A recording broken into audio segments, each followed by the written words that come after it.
Hi, I'm Byron Mann. I am an actor in Vancouver, and today I want to talk to you about Vancouver Chinatown. Every time I come back to Vancouver, I spend a lot of time in Chinatown eating, shopping, having fun. Today, we're going to go through this gate, and this gate is literally the entrance of Chinatown, Vancouver. On the blue sign up there are three characters in Chinese, and it reads Qin Fo Moon. It literally means the gate of 1,000 happiness. Now, the reason there's a gate here is because every city, every village in China has a gate. So let's check it out, shall we? Now, this is something you see a lot in Chinatown. In front of every key building, key city, you'll see these lions. Why are there lions here? These lions are here by feng shui practices to ward off evil spirits. Now, Vancouver Chinatown is one of the oldest Chinatowns in North America. A living proof of that is this building here. This is called the Chinese Freemason Building. This building was built in 1917 and is declared as a heritage building, which means you cannot tear it down. Now, the really interesting thing about this building is on the left-hand side here, you see these Chinese-influenced recessed balconies. But on the right-hand side, you'll see a Victorian facade. That's probably what they mean by East meets the West. This building is where the Chinese railroad workers stayed after they completed the railroads. On the ground floor would be storefronts. On the second floor would be where they cook and eat and play cards. On the third floor would be where they would play, where they would rest and sleep. So it's kind of like a fraternity, Chinese fraternity.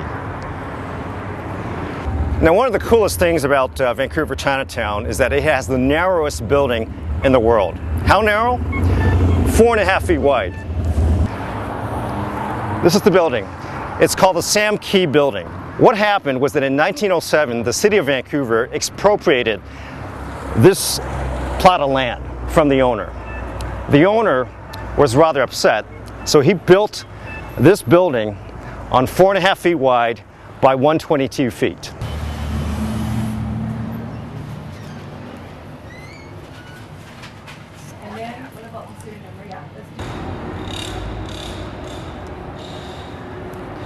Every now and then you can take a break from the hustle and bustle of the city, and I'm going to take you to the Yatsen Garden.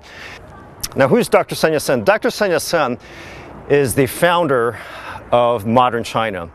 The Yatsen Garden is basically a replica of the gardens from the Ming Dynasty.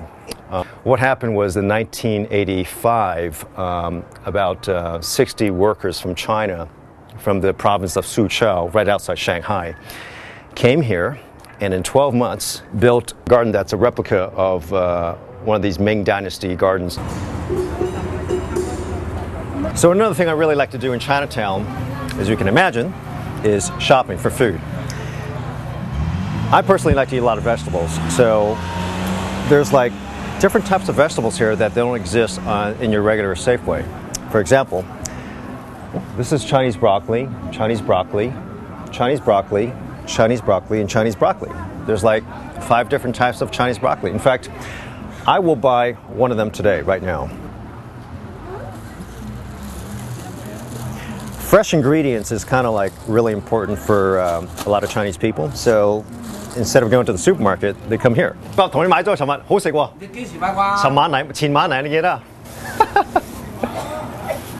So we've shown you a lot of old stuff in Chinatown, a lot of heritage buildings. But here is one of the coolest shops in Chinatown where you can buy really nice, hip, modern furniture. This place is called Peking Lounge. The owners go to China twice a year and they bring back the best of the Chinese furniture and they sell it here. Now, our trip to Chinatown, Vancouver is not complete unless you come to Newtown Bakery. Newtown Bakery is one of the best bakeries in all of Vancouver Chinatown. Why? Because it has a very well-known dish called the apple tart, and it has what you call the Yin Yang Tea. What is that? Come in, I'll show you.